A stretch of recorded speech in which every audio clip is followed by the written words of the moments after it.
நீங்க சொல்றத பார்த்தா எல்லாரோட விலையும் ஜாஸ்தி, லலிதால மட்டும்தான் கம்மிங்கிற மாதிரி இருக்கே. நான் லலிதால தான் வாங்கணும்னு சொல்லல. எங்க எஸ்டிமேட் ஸ்லிப்பையும் நகை போட்டோவையும் வச்சு கம்பேர் பண்ணுங்க.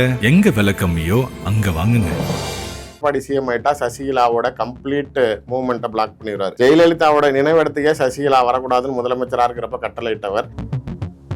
எடப்பாடி சிஎம் ஆயிட்டா இப்பயாச்சும் அவங்களால கொஞ்சம் ஃப்ரீயா நடமாட முடியுது, அரசியல் கட்சிகள் தொடங்க முடியுது, மீட்டிங் நடத்துறாங்க, பாய்ஸ் கார்டன்ல வீடு கட்டிட்டு குடி போயிருக்கிறாங்க. ஆனா எடப்பாடி சிஎம் ஆயிட்டு அவர் டிடிவி தினகரனை என்டிஏ கூட்டணிக்குள்ளார கொண்டுட்டு வந்தப்போ எடப்பாடியோடைய கண்டிஷன்ஸ் என்ன அப்படின்னா, பொருளாதார ரீதியாக செய்கிறேன்னா சீட்டு ஒதுக்கி தரேன்னா இப்போ திரும்பி ராஜ்யசபா கொடுங்கன்னு கேட்டால் 2ல் 1 ஆல்ரெடி அன்புமணி கொடுக்குறேன், நான் இன்னொன்னே டிடிவி கொடுத்துட்டேன் அப்படின்னா அதிமுகங்கிற ஒரு கட்சிக்கே நாளைக்கு ஒரு ராஜ்யசபா இல்லைன்னா அப்புறம் என்ன எதுக்கு இந்த கட்சிக்கு நீ பொதுச் செயலாளராக இருக்குன்னு கேட்பான். அப்படியே நீங்கள் ஆன்டி இன்கமென்சிங்கிறீங்கல்ல, அப்போ அதெல்லாம் நாளைக்கு திமுகவில் இருந்து வெளியில் வந்து உங்ககிட்ட வந்திருக்கணும். ஆனால் உங்ககிட்ட இருந்து எல்லாம் வெளியில் ஏறி நீங்கள் அவங்க நாளைக்கு ஓபிஎஸ் ஆதரவாளர், அவங்க இனத்து கட்சி துரோகி, அவங்க இரட்டை தலைமையை விரும்பினாங்கன்னு அவங்கள பிராண்டிங் பண்றீங்களே தவிர, ஆனா இரட்டை இலையில் நின்று தான் அவங்க எம்எல்ஏ ஆனாங்கிறத நீங்க கோட் பண்ணவே மறந்துடுறீங்க. இல்லை, ஒரு பக்கம் பார்க்கும்போது இவங்க எல்லாத்தையுமே சமாளிச்சு, இந்த பிரச்சனையை சமாளிச்சு தலைமையில் இருக்க எடப்பாடி ஒரு சாணக்கியவாதின்னு சொல்றாங்க. அதாவது இந்த ஆபீஸ் உங்களோடது, 2 நாள் நீங்க ஊருக்கு போறீங்க, என்கிட்ட கொடுத்துட்டு போறீங்க, நீங்க வரத்துக்குள்ளார நான் நேம் போர்டெல்லாம் மாத்திட்டு இது என் சேனல், இது என் ஆபீஸ்ன்னு சொன்னா இது நாளைக்கு சாணக்கியத்தனமா?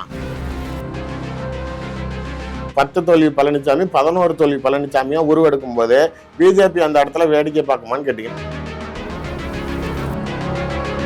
செங்கோட்டையன் அவர்கள் சொல்லியிருந்தாரு, தாவே காவல் காங்கிரஸுக்கு பயன், எங்களை வந்து காரணம் காட்டி நல்ல ஆஃபர் வச்சு சீட்டுகள்லாம் வாங்கிட்டாங்க அப்படிங்கிறாரு. விஜயால தான் நாளைக்கு இந்த 28ம் நாளைக்கு ஒரு ராஜ்யசபாவும் கிடைச்சதுங்கிறது உண்மைதான். அந்தல் சினிமா தயாரிப்பில் விஜய் ரங்கநாதன் இயக்கத்தில் ஹோ பட்டர்ஃப்ளை மார்ச் 6 முதல் உங்கள் விமான திரையரங்குகளில். இப்போது புதிய அறிமுகம் ஆச்சி ஹோட்டல் சாம்பார் 50 கிராம் ரூபாய் 20 மட்டுமே. வணக்கம் சார். நேத்திக்கு ஒரு புதிய கட்சி வந்து உதயமா இருக்கு, புரட்சி அண்ணா திமுக அப்படின்ட்டு புகழேந்தி அவர்கள் வந்து ஆரம்பிச்சிருக்காரு. என்டிஏ கூட்டணி வலிமையா இருக்கு, நாங்க 200 தொகுதிகளுக்கு மேல ஜெயிப்போம், ஆட்சியை கைப்பற்றுவோம் அப்படின்னு சொல்லிட்டு இருக்காங்க.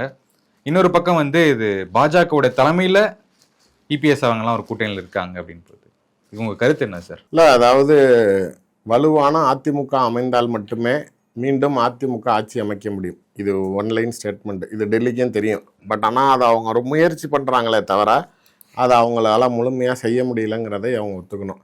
வெறும் டிடிவி தினகரனை கொண்டுட்டு வந்து சேர்த்துட்டா நாளைக்கு சசிகலா அவங்களுக்கு வயசாயிருச்சு, இம்பேக்ட் இல்லை, கிட்டத்தட்ட 9 வருஷமாக அவங்க கிரவுண்ட்லேயே இல்லை, அதனால் இவர் தான் அரசியல் கட்சி நடத்துகிறாரு, இவர் மட்டும்தான் முக்குளத்தோர் சமூகத்தோடைய அடையாளமாக இருக்கார், அதனால் இவரை சேர்த்துக்கிட்டா போதும்.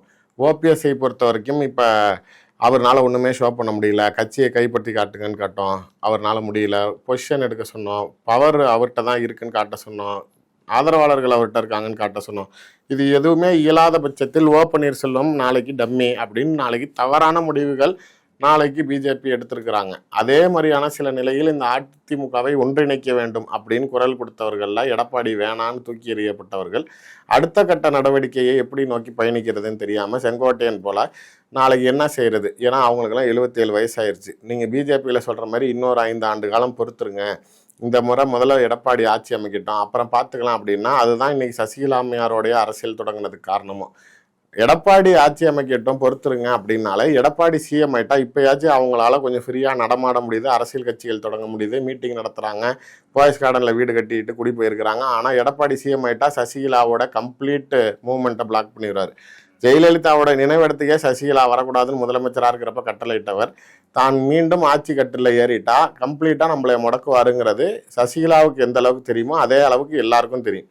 செங்கோட்டையனை இன்னைக்கு நீங்கள் அமைதியாக இருங்க, அதுக்கப்புறம் திரும்பி எடப்பாடி சிஎம் ஆனதுக்கப்புறம் உங்களை சேர்த்துக்க சொல்கிறோம் அப்படின்னா, அவருக்கும் ஒரு நீண்ட நெடிய அரசியல் பயணம் கொண்டவர், அரசியல்வாதியாக நாளைக்கு இது எப்படி நம்மளை கொண்டுட்டு போய் எங்கே நிறுத்தோன்னு அவருக்கு தெரியுங்கிறதுனால தான் அவர் தாவேகா போனது. புகழேந்தியை பொறுத்த வரைக்கும் அவர் முதலாம் பிராண்டடாக சசிகலாவுடைய ஆதரவாளராக இருந்தார். இடைப்பட்ட காலத்தில் நாளைக்கு எடப்பாடி அனுசரிச்சாருன்னு நாளைக்கு உள்ளே வந்தார். எடப்பாடியோடைய நிர்வாகத்துக்கு கீழே இருந்தாலுமே ஆனால் அதிமுக சரியாக செயல்படலை, தொடர்ச்சியான தோல்விகளை சந்திக்குது, அதனால வலுவான கூட்டணி அமையணும், அதே மாதிரி வலுவான அதிமுக அமையணும்னா எல்லாரும் ஒன்றிணைனவும் குரல் கொடுத்தாரு, அவர் தூக்கி எறியப்பட்டார். இப்போ வெளியில் இருந்துக்கிட்டு மறுபடியும் இது நடந்துடும் கடைசி நிமிஷம் வரைக்கும் இந்த பிஜேபி தான் அந்த ஃபால்ஸ் ஹோப் கொடுத்தது. நீங்கள் பசும்பொன்னில் எப்போ நாளைக்கு சசிகலா, டிடிவி, ஓபிஎஸ், செங்கோட்டையன் இவங்க எல்லாமே போனாங்களோ அப்ப ஏத்துக்க மறுக்கக்கூடிய எடப்பாடியை வெளியில தள்ளிட்டு இவர்கள் எல்லாத்தையும் நாங்க ஒண்ணு சேர்க்கறதுக்கு உண்டான திட்டத்தை கையில எடுத்திருக்கோம் அப்படின்னு எப்ப அவங்க ஷோ பண்ணாங்களோ உடனே எடப்பாடி டெல்லியில போய் சரணடைஞ்சிட்டார். அவங்களுக்குள்ளார உடன்பட்ட சில கருத்துக்கள்ல நாளைக்கு டெல்லிக்கு என்ன தேவையோ அதை எடப்பாடி செய்கிறேன்னு சொன்ன பிறகு, அதாவது உங்களுக்கு அதீதமான சீட்டுகள் தரேன், உங்க சீட்டுக்கெல்லாம் நீங்க செலவு பண்ண வேணாம், நானே பாத்துக்கிறேன், இத்தனை மந்திரிகள் தரேன், துணை முதலமைச்சர் தரேன் அப்படிங்கிறப்ப எல்லா டீலுக்கும் அவர் ஓகே அப்படிங்கிறப்ப சரி ஓகே அப்படின்னு அவங்களும் எடப்பாடியோட செட்டில் ஆகுறாங்க. பட் கன்வின்ஸ் பண்ணணும் அவரை அப்படிங்கிறப்ப எவ்வளோ நாளாக நாளைக்கு மொத்தமாக 3 பேரையும் சேர்த்துக்காங்க, OPS Sasikala TTV, OPS Sasikala டிடிவின்னவங்க.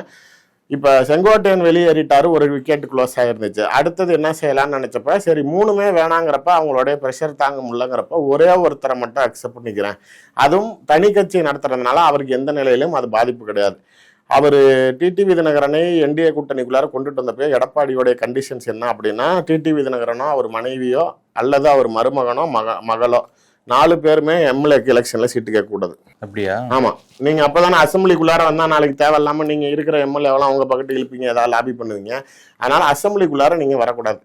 அதற்கு அப்பாற்பட்டு நாளைக்கு அவருக்குன்னு அமமுகவுக்கு சீட்டு கொடுத்துறேன், அவருக்கு தனிப்பட்ட முறையில பணம் கொடுத்துறேன், நீங்க என்ன சொல்றீங்களா செய்யறேன், இவரு ஓகே ஆனா மீதி 2 பேர் முடியாதுங்கிறப்ப டெல்லியோட பார்வையில இவரு ஆதரவுல இருக்காரு. அவ்வளவுதான். நீங்க அவர் கூட்டணி அமைகிறப்ப அவருக்கு 300 கோடி ரூபாய் பணம் கொடுத்துருக்காங்க, அவ்வளவுதானே தவிர மற்றபடி இப்ப அதனாலதான் அவர் எக்ஸ்போஸ் பண்றாரு, நான் எங்கேயும் நிக்க மாட்டேன், என் மனைவி நிக்க மாட்டாங்கன்னு அவர் அக்செப்ட் பண்றது.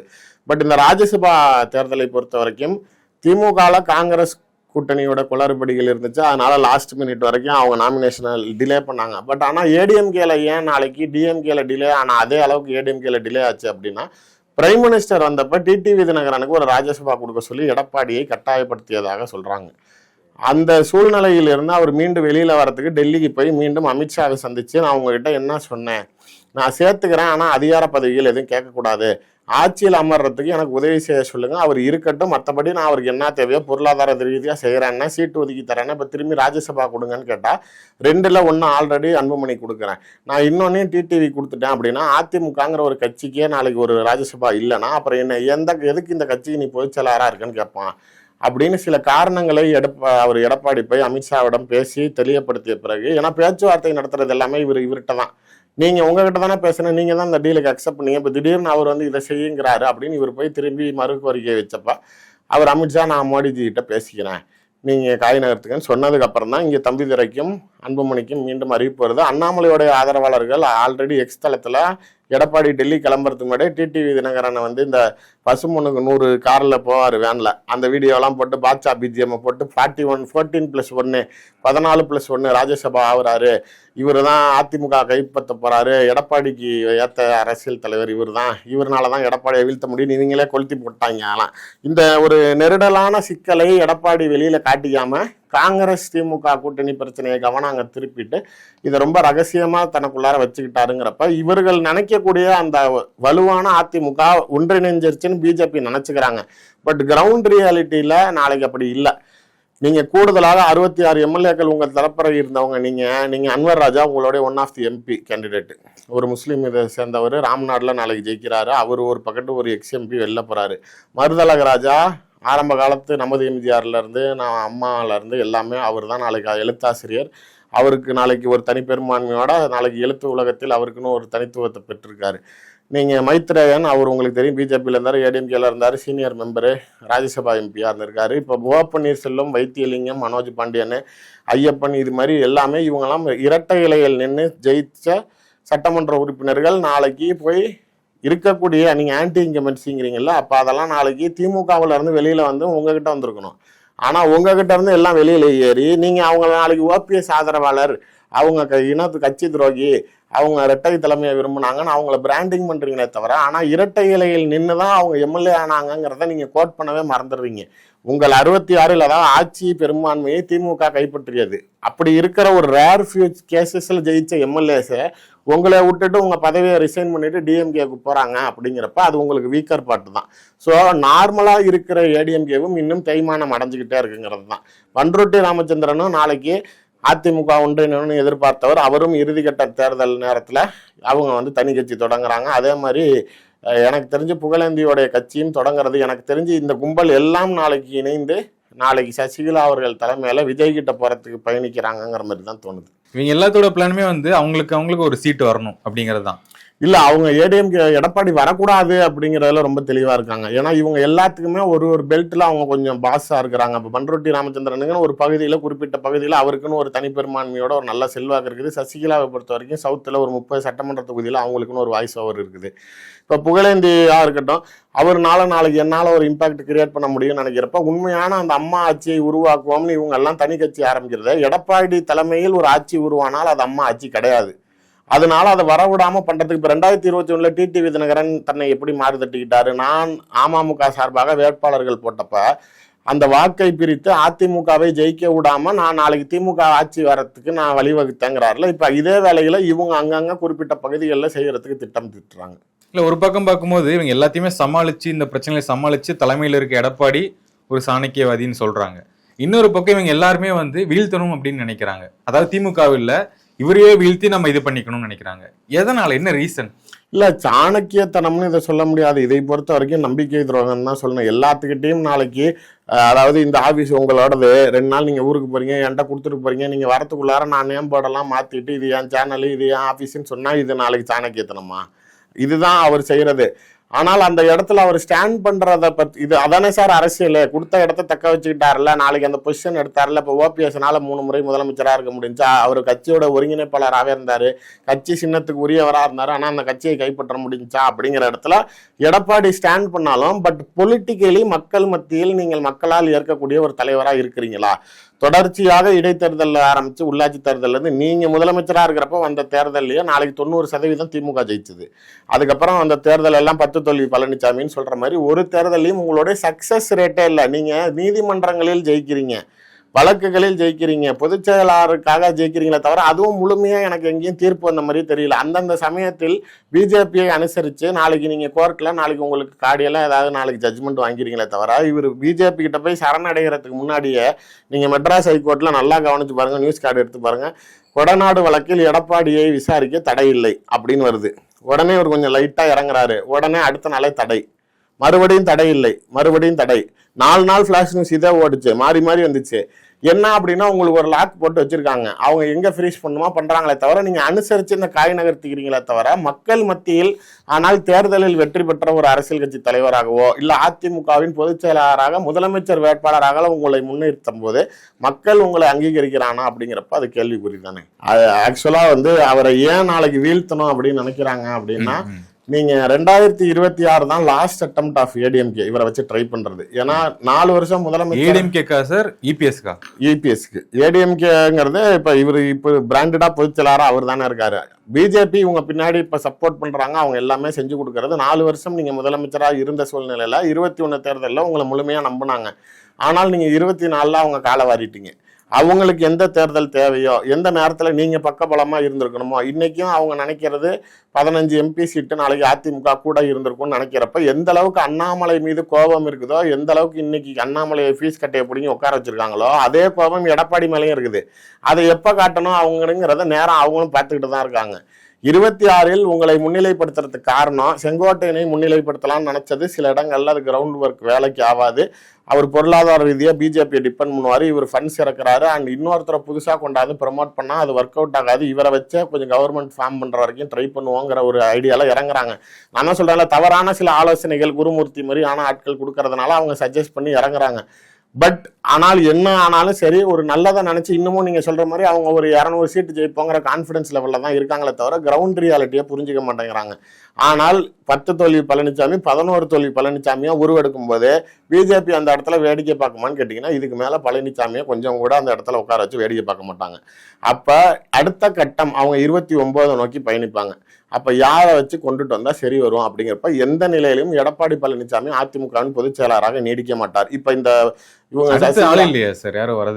சசிகலா, பண்ருட்டி ராமச்சந்திரன், இவர் புகழேந்தி, இவங்களோட ஐடியாவே அதான், இவரை க்ளோஸ் பண்ணிட்டோம் அப்படின்னா நாளைக்கு ஆட்டோமேட்டிக்கா நாளைக்கு அவரை எடுத்துருவாங்க. அப்ப ஏதோ ஒரு ரீயூனைட் பண்ணணும் அப்படின்னு நாளைக்கு ட்ரை பண்றப்ப இப்ப செங்கோட்டையன் தாவேக்கால இருந்து திரும்பி அதிமுக வந்தா யாரு வச்சுக்க போறா? இப்ப நாளைக்கு இப்ப என்டிஏல முதலமைச்சர் வேட்பாளரா மாத்துங்க அப்படின்னு டிடிவி கோச்சிட்டு போனாரு. ஆனா வேட்பாளரையே மாத்தல, திரும்பி அவர் வந்து நிக்கிறப்ப நாளைக்கு எல்லாரும் நம்ம பார்க்க தானே செய்யறோம். அது மாதிரி எனக்கு எடப்பாடியோட முரண்பட்டேன், நான் வெளியேறினேன், நான் திரும்பி சின்னமா வந்துட்டாங்க, நான் வந்துட்டேன், எல்லாரும் வந்தாங்கன்னா ஓபிஎஸ்ஸே வராரு, என்ன செய்வீங்க? அதனால் பிஜேபியினால் அதெல்லாம் செய்ய முடியும். செங்கோட்டையன் அவர்கள் சொல்லியிருந்தாரு, எங்க நாள் காங்கிரஸுக்கு வந்து பயன், தாவேக்காவால் காங்கிரஸுக்கு பயன், எங்களை வந்து காரணம் காட்டி நல்ல ஆஃபர் வச்சு சீட்டுகள்லாம் வாங்கிட்டாங்க அப்படிங்கிறாரு. இல்லக்கா, உண்மையிலே அவங்க போய் விஜய்க்கு நன்றி சொல்லணும். செங்கோட்டையனோட கருத்துக்கு காங்கிரஸ்காரர்கள் உடன்படணும். எதனால்னா அவங்களால அவங்களுக்கு அடிஷ்னலாக 3 எம்எல்ஏ சீட்டு ஒரு ராஜ்யசபா நீங்கள் வெளியிலேருந்து பார்த்தாலும் என்னை பொறுத்த வரைக்கும் அவங்கள நாளைக்கு இந்த தாவேக்கா டிமாண்ட் இல்லாமல் இருந்தால் சிஎம் அவங்கள 15 சீட்டில் முடிச்சிருப்பார். நீங்கள் அவங்கள கொண்டாந்து இந்த அளவுக்கு, அதாவது அவங்க டைட் பண்ணாங்க. அதாவது நீ 60 ஆரம்பிச்ச உடனே 28 கொண்டுட்டு வந்தாங்கிறத விட நாளைக்கு இவங்க இல்லாமல் இருந்திருந்தா 25லேருந்து இப்போ மக்கள் நீதி மையம் வந்திருக்கு, தேமுதிக வந்திருக்குன்னு 15ல் காங்கிரஸை முடிச்சு 2011 63 சீட்டு கொடுத்தாங்க. அப்போ அவங்க மத்தியில் ஆட்சியில் இருக்கிறப்பயே. இப்போ அதே 2016 அவங்களுக்கு 41 தான் கொடுத்தாங்க. அப்படியே குறைச்சிட்டாங்க. ஏன்னா உனக்கும் ஆட்சி இல்லை, எனக்கும் ஆட்சி இல்லை, இது ஏன் தேர்தலுன்னாங்க. மேலே மறுபடியும் 19 நீங்கள் தோத்தீங்கன்னா 21 உங்களை 25 ஆக்கிட்டாங்க.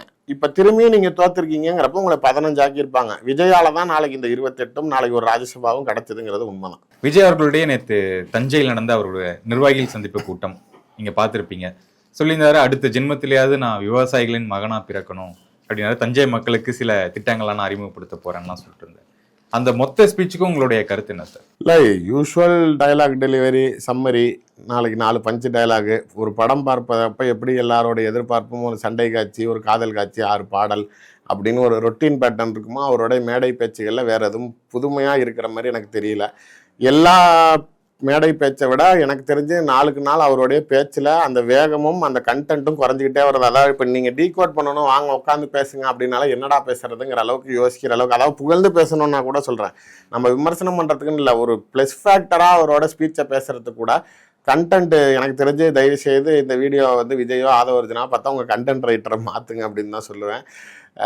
அதாவது அந்த விவசாயியாக நான் அடுத்த ஜென்மத்தில் பிறக்க வேண்டும்னு சொல்கிற லாஜிக்லேயே சொல்கிறேன். நீங்கள் விவசாயி, அதாவது முதலமைச்சர் ஆகணுமா, அது இந்த ஜென்மத்திலே இப்பயே உடனே கொடுக்கணுமா, தாவேகா தலைவர் ஆவாராம், அதுவும் இந்த ஜென்மத்தில் இப்போ உடனே பண்ணிக்கு வரான். ஆனால் விவசாயி ஆகிறதுக்கு மட்டும் எனக்கு அடுத்த ஜென்மம் வேணும்னா விவசாயி ஆகிறது ஒன்றும் அவ்வளோ கஷ்டமான விஷயம் இல்லையே. நாளைக்கு ஒரு 5 ஏக்கரை வாங்கிட்டு வேட்டியை கட்டிட்டு மடிச்சுக்கிட்டு சேத்துல இறங்கினா விவசாயி தானே. அதுக்கு எதுக்கு அடுத்த ஜென்மம்? ஆக முடியாத காரியங்கள்லாம் உடனே இந்த ஜென்மத்தில் இன்றைக்கே வேணும், அதுவும் நாளைக்கு வர எலெக்ஷன்லேயே ஓட்ட போட்டு சிஎம் ஆக்குங்கிறீங்க. ஆனால் நாளைக்கு விவசாயியாக தன்னை முன்னிலை கொடுத்துக் கொள்ள முடியாது. ஏன்னா இப்போ எடப்பாடி தன்னுடைய தந்தையார விவசாயின்னு சொல்லலாம், ஸ்டாலின் வந்து அவருடைய தகப்பனார் தாத்தாவை வந்து விவசாயின்னு சொல்லலாம். நான் மென்ஷன் பண்றாரு, நான் இந்த மாதிரி ஃபேக்கா ஒரு விவசாயி நான் சொல்லிட்டு வர மாட்டேன், எனக்கு அதை பத்தி தெரியாதுன்னு சொல்றாரு. நீங்க ஃபேக்கா விவசாயின்னு சொல்ல வேணாம், நீங்க ஆனா விவசாயி இல்லை அப்படிங்கிறத ஏத்துக்கணும்ல. நீங்க ஏன் அந்த இடத்துல வந்து செயற்கையா பச்சை துண்டை போட்டுட்டு அவங்க கிட்ட நானும் உங்க ஆளு தான் அப்படின்னு காட்டிக்கிறதுக்கு இல்லாத கதைகளை ஏன் உருவாக்குறீங்க? அவர் உண்மையிலேயே டெல்டாக்காரர் தான். அப்புறம் டெல்டாக்காரர்னு டால்டா ஊத்தாதீங்கன்னா அப்புறம் நாளைக்கு இதுக்காக ஸ்டாலின் டென்மார்க்காரன்னு சொல்ல முடியுமா? அவர் எங்க பிறந்தாவோ அதை தானே சொல்ல முடியும். அதையும் நாளைக்கு ஒரு பஞ்ச் டைலாக்காக தான் பேச விரும்புகிறாரே தவிர, அவங்களாச்சும் அவங்களுடைய குடும்பத்தை சார்ந்தவர்கள் விவசாயத்தில் இருக்கிறாங்க, இல்லை இன்னும் விவசாய பூமி வச்சிருக்காங்க. இப்போ எங்கள் அப்பாவே நாளைக்கு அவருக்கு பார்லிமெண்ட்டில் இருந்து லீவ் வந்துருச்சு, இல்லை அரசியல் ரீதியாக சில சூழ்நிலைகள் சரியில்லைன்னா வயலுக்கு போயிடுவார். அது மாதிரி நாளைக்கு அவங்களாம் நாளைக்கு நாங்கள் சொல்கிறோம் அப்படின்னா வேற உங்களால் அதை எதுவுமே சொல்லவே முடியாது. இப்போ மீனவர்களை பொறுத்த வரைக்கும் நாளைக்கு குரல் கொடுக்குறாங்கிறாரு. பட்டினம் பக்கத்தில் வீடு வச்சிருக்காரு, 10 அடி எடுத்து வச்சா நாளைக்கு அங்கேயே போட் இருக்குது, அங்கேயே கடல் இருக்குது. நாளைக்கு மீனவர்கள் நிறைய பேர் ரோட்லேயே கடை வச்சு உட்காந்துருப்பாங்க. நீங்கள் இதே பனையூர்லேருந்து 10 அடி எடுத்து வச்சிங்கன்னா கடல் இருக்குது, அங்கேயும் போட் இருக்குது, மீனவர்கள் இருக்காங்க. இது வரைக்கும் அங்கே இருக்கிற மீனவர்கள் யாருக்காச்சும் ஒரு வேளை சோறு போட்டுருப்பாரா அவரு? நாளைக்கு உடம்பு முடியாதப்ப டாக்டர் ஞாபகம் வருது, நாளைக்கு இதே சட்ட பிரச்சனைனா வக்கீல் ஞாபகம் வருதுன்னா இப்போ அவருக்கு வக்கீல் ஞாபகம் வந்திருக்கும், ஏன்னா சட்ட பிரச்சனை வந்துருச்சு. ஆனால் தினமும் விவசாயம் நினைப்பாங்கிறாரு. இது வரைக்கும் என்னைக்கு விவசாயத்தை நினைச்சிருக்காரு, இல்லை விவசாயிகளை நினைச்சிருக்காரு? நான் கேட்கறது நடிகர் விஜயா பதில் சொல்ல வேணாம். 2 ஆண்டு காலமா தாவேகா தலைவர் விஜயாக விவசாயிகளுக்கு நீங்கள் இறங்கி போராடியது எப்ப? நாளைக்கு உடனே பரந்தூர் விமான நிலையத்தை பேசுறாரு. பரந்தூர் விமான நிலையம் அங்க இருக்கக்கூடிய குடிமக்கள் குடியிருப்பை காலி செய்யுங்கன்னு சொல்லி வந்த பிரச்சனையா, இல்ல நாளைக்கு விவசாய நலனுக்காக வந்த பிரச்சனையா? 8 வழிச்சாலையில விவசாய நிலங்கள் கைப்பற்றப்படுதுங்கிறதுக்காக அதுக்கு நீங்க அதை சொன்னீங்க விவசாய நிலத்துக்குன்னா ஓகே. பரந்தூருக்கும் விவசாய நிலத்துக்கு என்ன சம்பந்தம் இருக்குது? அப்படி இருந்தாலும் ஏர்போர்ட்டை கொண்டுட்டு போறோம், விவசாய நிலத்துல வைக்காம வேற எங்க வைப்பான்? வீட்டுக்குள்ளார இருக்கும், அங்க இத்தனாயிரம் குடும்பங்கள் இருக்கிறாங்க, அந்த மக்களை எங்க கொண்டுட்டு போவீங்கிறது தான் பிரச்சனையே. அழகா அதை எப்படி டைவெர்ட் பண்றாரு அவர். இது வரைக்கும் அதாவது ஒரே சம்பவத்துக்கு தான் மக்கள் பிரச்சனைக்கு வெளில வந்திருக்காரு. அதையே 100 தடவை 100 விஷயங்களுக்கு யூஸ் பண்ணி எல்லா பிரச்சனைக்கும் தன்னை வெளியில வர மாதிரி பூம் பண்ணிக்கிறாரு பார்த்தீங்களா? அதுவே வந்து தவறுன்னு சொல்றேன். நீங்க மக்கள் நலனுக்காக இப்ப மூட்டைகள் மலையில நனைஞ்சு நாளைக்கு ஈரமாச்சு, அதுக்கு குடவுன் இல்லைன்னாங்க, மூட்டைக்கு கூலிகள் அதிகமா வாங்குறாங்கன்னாங்க. இது மாதிரியான எடப்பாடி பழனிசாமி டெல்டால வந்து நின்னதே சொல்றேன், நெல் விதைகள் வந்து மழையில மூழ்கிருச்சு, அதுக்கு சரியான மானியம் கொடுக்கலாம். நாங்க இது மாதிரியான ஏதாவது ஒரு மக்கள் சார்ந்து விவசாயிகள் சார்ந்த பிரச்சனைகளுக்கு விஜய் இறங்கி இருக்கிறார். ஆனா எல்லா இடத்துலயும் கூட்டம் கூடிரும் சொல்றவரு, ஆனால் ஆடம்பரமாக நடக்கக்கூடிய நட்சத்திரங்களில் நடக்கக்கூடிய திருமணங்களுக்கு போறீங்க, இதே நல்லகண்ணையாவுடைய இரங்கலுக்கு வரீங்க, நாளைக்கு கவுண்டமணியோட மனைவி இரங்கலுக்கு போறீங்க. எல்லா டெத் ஃபேக்டருக்கும் இப்பதான் நாளைக்கு நீங்க அரசியல் கட்சி ஆரம்பிச்சதுக்கு அப்புறம் எக்ஸ்போஸ் ஆகுறீங்க. டெத்துக்கு வரப்ப, கல்யாணத்துக்கு வரப்ப, காது குத்து போறப்ப, சத்யபாமா காலேஜோடைய ஃபங்க்ஷனுக்கு போறப்பெல்லாம் உங்களுக்கு நாளைக்கு பாதுகாப்பு தேவையில்லை, எந்த பிரச்சனைகளும் இல்லை, நாளைக்கு அங்க கூட்டம் கூடுறதுல. ஆனா நீங்க போறீங்க. ஆனால் மக்கள் பிரச்சனைக்கு வரப்ப மட்டும் கூட்டம் கூடிரும் அப்படின்னு சொல்லி உங்களை தனிமைப்படுத்திக்கிறப்ப, ஆனா மக்களை ஆள வேணுங்கிற உங்க கனவு மட்டும் இருக்குதுன்னு நினைக்கிறீங்க. மேடைகளில் பேசக்கூடிய ஒரு இயல்பான அரசியல்வாதியான பேச்சா கூட நான் அதை பார்க்கல. உங்களுக்கு உங்க மேல எந்த மாதிரி இருக்கு அந்த ஸ்பீச் எல்லாம்? இல்ல, கான்பிடன்ஸ் லெவல் லோ ஆயிடுச்சு. அவரை பொறுத்த வரைக்கும், என்னைக்கு இந்த தஞ்சாவூர் மீட்டிங்கை பொறுத்த வரைக்கும் பாக்குறப்ப, கீழே இருக்கிறவன என்ன ஏமாத்திர மாட்டேன்ல, உன்னை நம்பி தாண்டா நிக்கிறேன், சத்தியமா சொல்றா, ஓட்டு போட்டவர்ல வடிவேல் சொல்ற மாதிரி உண்மையா சொல்றா, யாருக்கு தாண்டா ஓட்டு போட்ட, நானே வெறுப்புல இருக்கேன்டா, உண்மையா சொல்றாங்கிற மாதிரி தான் இருக்கு. அதையும் நம்பாம வடிவேல் ஒரு படத்துல நாளைக்கு எல்லாம் சத்தியம் பண்ணு பார்ப்போம் அப்படின்னு சொல்லி எல்லாத்தையும் சத்தியம் பண்ண சொல்லுவாரா, கடைசியா சத்தியம் பண்ணி நாளைக்கு உங்களை நம்பி நிக்கிறேன், எனக்கு ஓட்டு போடாமல் விட்டுறாங்க, அசிங்கப்படுத்திடுறாங்க அப்படிங்கிற மாதிரி அவரோட கான்ஃபிடன்ஸ் லெவல் 0 ஆயிடுச்சு. ஸ்பீச்சை பொறுத்த வரைக்கும் கண்டென்ட் ஓரியன்டா இல்லை. நாளைக்கு தமிழ்நாட்டுக்குள்ளார நாளைக்கு இப்போ நான் பிஜேபியோடைய கைகூலிங்கிறாங்க, டிஎம்கேவை திட்டத்துக்குன்னு பேசுறாரே தவிர ரியாலிட்டியை பேச மாட்டேங்கிறாரு. அதான் சொல்றேன், வெறும் ரைமிங் தான் இருக்குதே தவிர இப்போ டைமிங் மிஸ் ஆகுது. நீங்க வந்து டெல்லி டீமே வந்து சிஎஸ்கே கிட்ட தோத்து போகுது, நாளைக்கு விசில் ப்ளோயர் நம்ம தாங்கிறாரு. உண்மையிலேயே விசில் ப்ளோயரா இருக்கிறது டிஎம்கே தான், சிஎஸ்கேங்கிறது டிஎம்கே தான், நாளைக்கு டோனிங்கிறது ஸ்டாலின் தான்.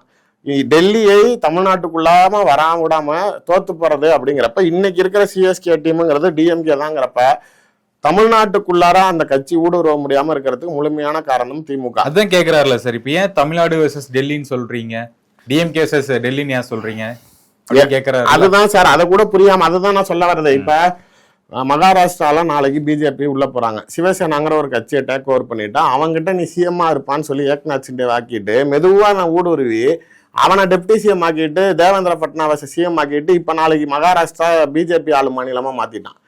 பீகார்ல நிதிஷ்குமார் 10 முறை முதலமைச்சர் ஆனவர் இன்னைக்கு அவர் கூட அழகா உள்ள போயிட்டு ஃபர்ஸ்ட் சிஎம்மா உட்கார வச்சுட்டு அடுத்த ஒரு வருஷத்துல நீ வா உனக்கு மத்திய அமைச்சர் தரேன்னு சொல்லிட்டு இப்ப பிஜேபி சிஎம் போடுறான். நிதின் நபீன் தேசிய தலைவர் வந்து பிஜேபி 4 மாதங்கள் தான் ஆச்சு நினைக்கிறேன். ஆமா, எங்க இருந்து நாளைக்கு நிதின் நபீன் உங்க தேசிய தலைவருக்கு ராஜ்யசபா எங்க இருந்து வருது? பீகார்ல இருந்து வருது, நிதிஷ்குமார் மாநிலத்தில இருந்து. உங்க புரிதலுக்கே சொல்லணும், அதாவது என்னதான் சார் சொல்ல வரீங்க அப்படின்னா, இப்ப தமிழ்நாட்டுக்குள்ளார 26 எடப்பாடி முதலமைச்சர் ஆகிறாரு. அதே 6 மாசத்துலயோ 1 வருஷத்துலயோ நாளைக்கு எடப்பாடியை எடுத்துட்டு நாளைக்கு பிஜேபி சிஎம் தமிழ்நாட்டுல போட்டா என்ன செய்வீங்க? அதுக்கு பாசிபிலிட்டிஸ் இருக்கு. இப்ப எல்லா வேலையும் அங்க எல்லா ஊர்லயும் அதை தானே பண்றாங்க. இப்ப இங்க என்னத்த பண்ணுவீங்க? இப்ப 16ல ஜெயலலிதா ஜெயிச்சாங்க, அதுக்கப்புறம் ஓபிஎஸ் வந்ததோ எடப்பாடி வந்ததோ சசிகலா வரணும்னு ஆசைப்பட்டதெல்லாம் மக்கள் தேர்ந்தெடுத்ததா? பிஜேபி தானே தேர்ந்தெடுத்தான். இப்ப நாளைக்கு எடப்பாடி உட்கார வச்சுட்டு அதுக்கப்புறம் மாத்தினா தமிழ்நாட்டுக்குள்ளார பிஜேபி ஊடுருவமா ஊடுருவார வராம இருக்கிறதுக்கு அப்ப திமுக அரணா இருக்குதா இல்லையா? நீ நாளைக்கு அவனை விட்டுரு, அவன் கிடையாது என் எதிரின்னு சொல்லிட்டு யாரை உள்ள வர விடாம ஒரு கட்சி தடுக்குதோ அதை நான் அடிச்சு காலி பண்ணுவேன்னா அப்ப யாருக்கு நீங்க ரூட்டை கிளியர் பண்ணி விட்டுறீங்க? இதுதானே லாஜிக்கு. நீங்கள் சிறுபான்மை நான் கேட்கறேன்ல சார், இப்ப மீனவர்கள் பிரச்சனையில பேசுறப்ப கடிதம் எழுதி முதலமைச்சர் அனுப்பிட்டு படுத்துக்கிறாருங்கிறாரு. நீங்க சிஎம் அட்டாக் பண்ணுங்க, தப்பு இல்ல. மீனவர்கள் பிரச்சனைக்காக முதலமைச்சர் நடவடிக்கை எடுக்கலன்னு விமர்சனம் பண்றது வேற. அந்த லெட்டர் ஒருத்தர்கிட்ட போதில்ல, அவர் என்ன பண்றாரு நீங்க சொல்லவே இல்லையே, இல்ல அவரை விமர்சனம் பண்ணவே இல்லையே. அதிகாரம் உள்ளவர் அந்த லெட்டரை ரிசீவ் பண்றவரு. ஒன்றிய அரசு நாளைக்கு மீனவர்கள் ஆமா, ஒன்றிய அரசு நாளைக்கு மத்திய அரசு மீனவர்களோட பாதுகாப்பை உறுதி செய்யல, கடிதங்கள் இங்க இருந்து மத்திய அமைச்சர் உனக்கு அனுப்பிச்சாலும் நாளைக்கு நீ அதை பத்தி நீ மாநில அரசு அனுப்புறதுக்கு பதில் சொல்லல, நீ நாளைக்கு இங்க இருக்க மீனவர்களை உன் நாட்டு மக்களா பார்க்கலன்னு ஒரு வார்த்தை வர மாட்டேங்குது. நீங்க ஜனநாயகன் படத்தை தடை செய்தது திமுகன்னு சொல்லி பேசினார்ல, இப்ப அதே படத்தை தடை செஞ்சதுக்கு முதலமைச்சர் வாழ்த்து சொன்னதுக்கு நன்றி சொல்றாரு, கண்டனம் தெரிவித்ததுக்கு. அப்ப ஸ்டாண்டு மாறுது அவங்களோடது. உங்கள் மேடைகளில் நீங்கள் பேசக்கூடிய வார்த்தையை அடுத்த கூட்டத்துல மாறுது. வேலூர்ல பேசின வார்த்தைகள்லாம் மறந்துட்டு தஞ்சாவூர்ல வந்து விளக்கம் கொடுத்துக்கிட்டு இருக்கீங்க. ஏன் தமிழ்நாடுனா நான் நாளைக்கு நானுன்னு சொன்னேன் அப்படிங்கிற உறவுகளை நாளைக்கு அங்க சொன்னதுக்கு இங்க வந்து விளக்கம் கொடுக்குறீங்க. இங்க வந்து தஞ்சாவூர்ல வந்து தஞ்சை மக்களை என் நெஞ்சில் குடியிருக்கும் தஞ்சை மக்கள் என் நெஞ்சில் குடியிருக்கும் வேலூர் மக்களை ஏன்டானா நான் அங்க சொல்ல மறந்துட்டேன் இங்க வந்து சொல்றேன்னா, வீட்டுல நாளைக்கு பொண்டாட்டிட்ட லவ் யூ சொல்லலாம், இன்னொரு வீட்டில் போய் இன்னொரு பொம்பளைட்ட நான் என் பொண்டாட்டிட்ட லவ் யூ சொல்ல மறந்துட்டேன் உன்ட்ட சொல்றேன்னா எப்படி இருக்கும்? அந்த மாதிரி தான் இருக்குது அவர் பேசுறது. எங்க பேசணுமோ அதை விட்டுவிட்டு நீ மக்களுடைய கருத்தை மறந்துடுறீங்க. அந்த இடத்துல இருக்கிறப்ப அவங்ககிட்ட சொல்ல வரதே மறந்துடுறீங்க. நாளைக்கு திரும்பி அடுத்த ஒரு வாரம் 10 நாள் கழிச்சு திரும்பி வரப்ப திருச்சி மாவட்டத்துக்கு ஏர்போர்ட்டுக்கு 5 மாசத்துக்கு அப்புறம் இப்பதான் வராரு. கரூர் சம்பவத்துக்கு பிளைட்டாருன்னு அவரு. அதுக்கப்புறம் இப்பதான் நாளைக்கு திருச்சி ஏர்போர்ட்லயே இறங்குறாரு. உங்க கூட வர இளைஞர்கள் நாளைக்கு எல்லாம் பைக்கில் வந்து கீழே விழுவுறான். அதுக்கு ரெமிடி ஃபேக்டர் யோசிக்க மாட்டேங்கிறீங்க. நீங்க இந்த பந்தல் பட்டதையும் சேறு பட்டதையும் மாறு தட்டிக்கிறீங்க. எல்லா அரசியல் கட்சிகளையும் செய்யறது தான்.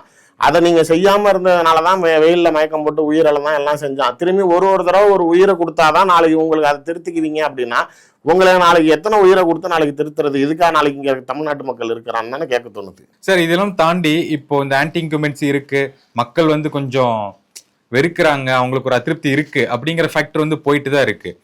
இப்போ விஜய் அவர்களுக்கு வந்து இந்த இளம் தலைமுறை, புதிய தலைமுறை வாக்குகள் வந்து வரப்போகுது, இவ்வளவு % வரப்போறாங்க அப்படிங்கிறாங்க. இங்க வந்து கொஞ்சம் அந்த மக்கள் வெறுப்பு அப்படிங்கிறதும் போகுது. என்ன நடக்க போகுதுன்னு நினைக்கிறீங்க சார்? சார், என்னைக்குமே ஒரு எல்லா மக்களையும் திருப்தி செய்யக்கூடிய ஒரு ஆட்சியை யாருனாலையும் கொடுக்க முடியாது. ஒரு படமே வருது அப்படின்னாலும் நாளைக்கு 90% பாசிட்டிவ் ரிவ்யூ, 10% நெகட்டிவ் ரிவ்யூன்னு இருக்க தான் செய்யும். மேக்ஸிமம் ஆஃப் பாசிட்டிவ் ரிவ்யூஸ் இருக்குதான்னா அது சக்ஸஸ்.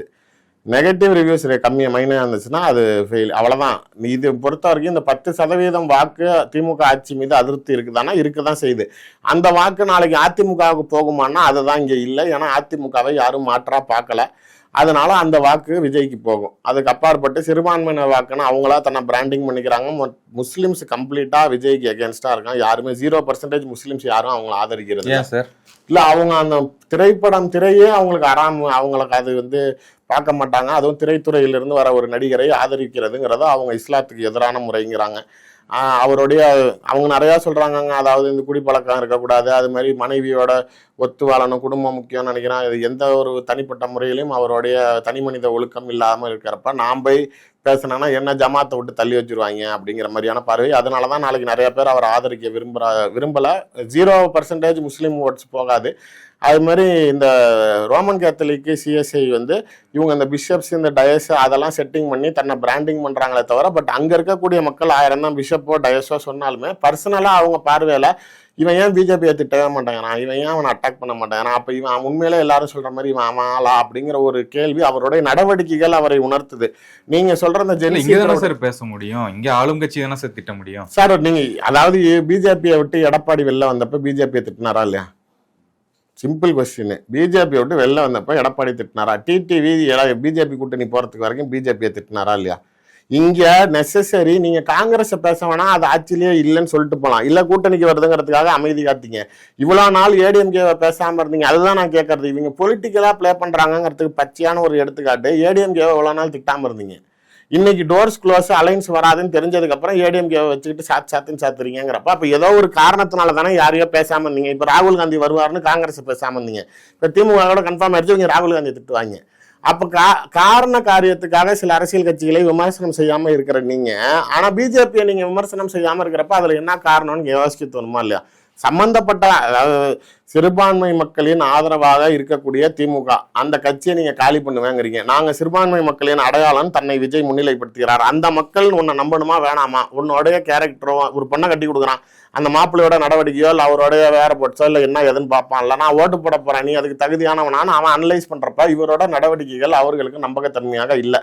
ஜென்சி கிரௌடு ஃபேக்ட் நாளைக்கு இவருக்கு ஓட்டு போடுமானா கண்டிப்பா போடும். இதெல்லாம் நாளைக்கு 1-2 விஷயம். இதுங்கெல்லாம் இந்த ஓட்டை வந்து செல்ஃபிக்காக ஸ்டேட்டஸ் வைக்கிறதுங்க, போய் நோட்டாவுக்கு போட்டுட்டு வந்து இல்லை எந்த சின்னத்துக்கு போட்டானே தெரியாம போடுற கும்பல், இதெல்லாம் போடுங்கிற நம்பிக்கையில தான் இவங்க அரசியல் கட்சி ஆரம்பிக்கிறாங்க. இதனால் பெரிய மாற்றத்தை உருவாக்க முடியுமான்னா கண்டிப்பா கிடையாது. எனக்கு வந்து டேட்டா பேஸ் ஃபேக்டர் சீமானுடைய வாக்கு சதவீதம் இன்னைக்கு தமிழ்நாட்டுக்குள்ளார 1.5 தான் இருக்குங்கிறாங்க. 8% ஷோ பண்றாருல, 1.5% தான் இருக்குங்கிறாங்க. இப்ப இந்த ஒரு கும்பல்லாம் நாளைக்கு விஜய்க்கு போகும் சொல்றாங்களே 40, 27, 30% அதுல சட்டமன்ற தொகுதியா அவன் வாய்க்கு வந்தா சொல்லிக்க வேண்டியது. அதான் சொல்லலாம். ஒரு வீட்டுக்கும் 1.5 லட்சம் ஓட்டர் ஐடி வச்சிருக்காங்கிறாங்க. ஒரு வீட்டுக்கும் ஒரு விஜய்ங்கிறாங்க. அப்ப 3 கோடி ஓட்டு போயிருது. இப்ப ஜென்சி கிரௌட் வச்சுக்காங்க, மைனாரிட்டி ஓட் பேங்க் 18% வச்சுக்காங்க. நாங்க தான் 58%. நாங்க மட்டும்தான், அதான் வேற யாருக்குமே ஓட்டே உழாதுங்கிறான். பேலட் பாக்ஸில் போய் எங்க அமுக்கினாலும் எங்களுக்கு தான் உழுவுங்கிற மாதிரி அவங்க நினைச்சுக்கிட்டு பேசுறாங்க. அரசியல் கள நிலவரம் புரியல. நாளைக்கு இந்த மேலோட்டமாக அரசியல் செய்கிற எல்லாரும் சில சமயங்கள் அப்படிதான் பேசுவாங்க. அண்ணாமலை பேசுகிற பேச்சுக்கெல்லாம் நாளைக்கு 40 சீட்டும் எம்பியில பிஜேபி ஜெயிச்சிருங்கிற அளவுக்கு பேசினாரு. கடைசியா என்ன ஆச்சு? இதே நிலை தான் இவங்களுக்கு. இவர்களால் நாளைக்கு இருவருக்கு சேதாரம் ஜாஸ்தியா இருக்கும். விஜயால ஒண்ணு எடப்பாடிக்கு அடி விழும், அதுக்கு அப்பாற்பட்டு நாம் தமிழர் கட்சி அழியும். இது மட்டும்தானே தவிர ஆனா விஜயால் அரசியல் ரீதியாக எந்த மாற்றத்தையும் உருவாக்க முடியும். ஓகே, ஒரு விஷயம் நேற்று சொன்னது என்னன்னா, இங்க தொடர்ந்து ஒரு விஷயம் நடந்துட்டே இருக்கு, அதை நான் இப்ப சொல்றேன்னு சொன்னாரு. ஒண்ணு, நீ ஆட்சிக்கு வந்துரு, இல்லாட்டி நான் ஆட்சிக்கு வந்துறேன், நம்ம 2 பேரும் முட்டைக்கு இருக்கணும், 3வது ஒருத்தன் வரக்கூடாது. இந்த விஜய் வந்து ரொம்ப தொல்லப்பான்ட்டு அதிமுக திமுக 2 பேரும் புலம்புறாங்க. அவங்களுக்குள்ள ஒரு அவங்களுக்கு 2 பேத்துக்குள்ள ஒரு டீலிங் இருக்கு, யார் வந்தாலும் ஒரு டீலிங்ல போட்டு போய்க்கிறாங்க அப்படின்னு சொல்றாரு. அந்த பாயிண்ட் சார், அதாவது டீலிங் ஃபேக்டர்லாம் நாளைக்கு என்னைய பொறுத்த வரைக்கும் நான் ஒத்துக்க மாட்டேன். ஏன்னா அவங்கள பொறுத்த வரைக்கும் ஆளுக்கு அவங்கவுங்க இந்த நண்டு கதை மாதிரி தான், காலையில் தொட்டு யார் மேலே வரணும்னு நினைக்கிறது தான் அரசியல். யார் நீண்ட காலம் ஆட்சி அதிகாரத்தில் இருக்கணும்னு நினைப்பாங்களே தவிர நாளைக்கு இவர்களுக்குள்ளார விட்டு கொடுத்து இன்னொருத்தவங்களை உள்ள விடாம பண்ணணுங்கிற வேலை கிடையாது. அப்படி பார்த்தா இந்த விஷயம் நம்ம நிறைய கேட்டிருக்கோமே சார், நிறைய இடத்துல இந்த குறிப்பிட்டு ஒரு சில சமயங்களுக்காக யாரோ ஒரு சில பஞ்சாயத்து பிரச்சனைகளுக்காக விட்டு கொடுத்து போவாங்க.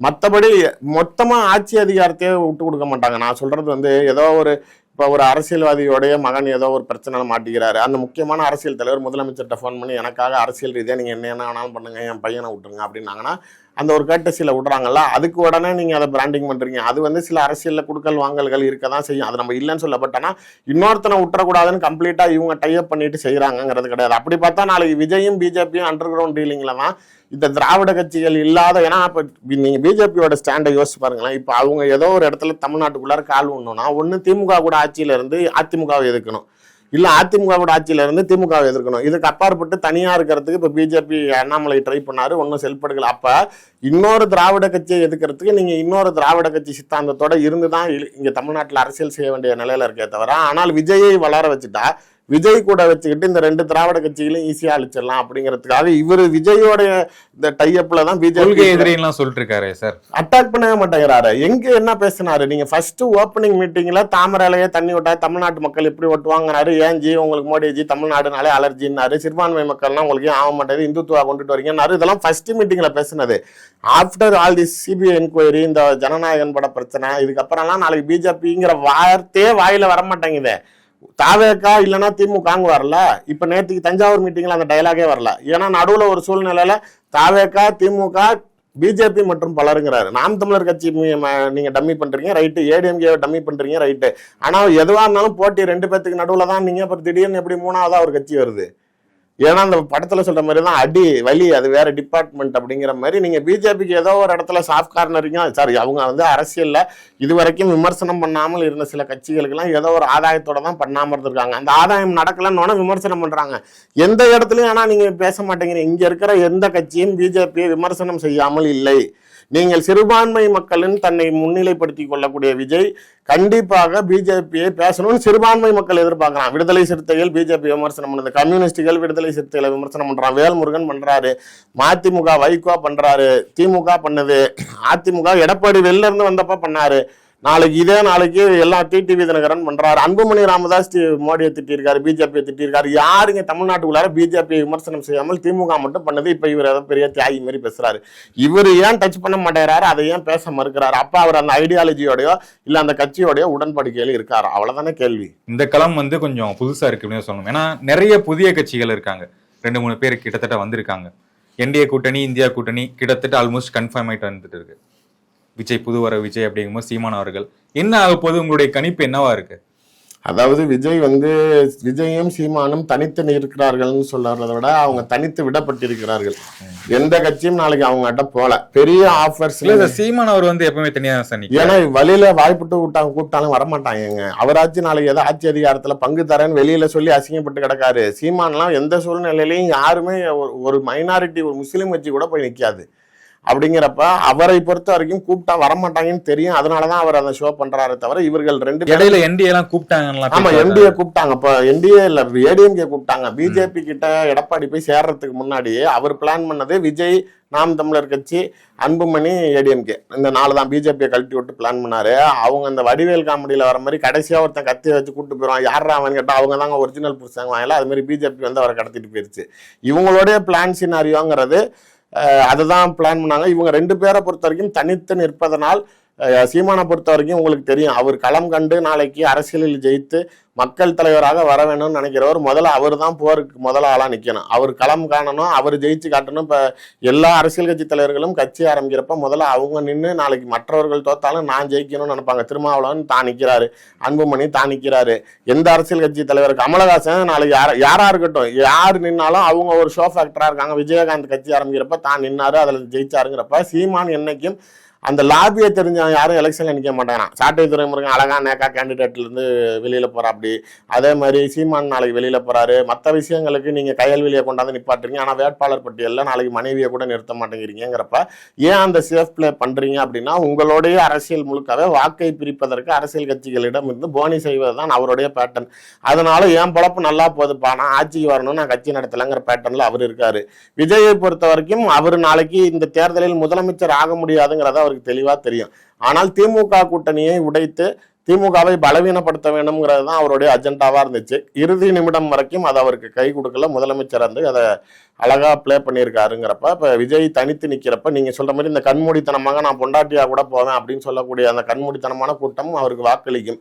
அந்த வாக்கு சதவீதம் என்னன்னு தெரிஞ்சுச்சுன்னா, தமிழ்நாட்டுல நம்ம ஈஸியா இத்தனை வாக்காளர்கள் பைத்தியம் இருக்குன்னா எல்லா பேரும் ஹாஸ்பிட்டல்ல சரின்னு லிஸ்ட் எடுக்கிறதுக்கு அது கொஞ்சம் அரசாங்கத்துக்கு உதவியா இருக்கும். மற்றபடி எனக்கு தெரிஞ்சு இவர்கள் இருவராலும் வேற எந்த மாற்றமும் ஏற்படாது. உங்களே மிக்க நன்றி. வணக்கம் சார்.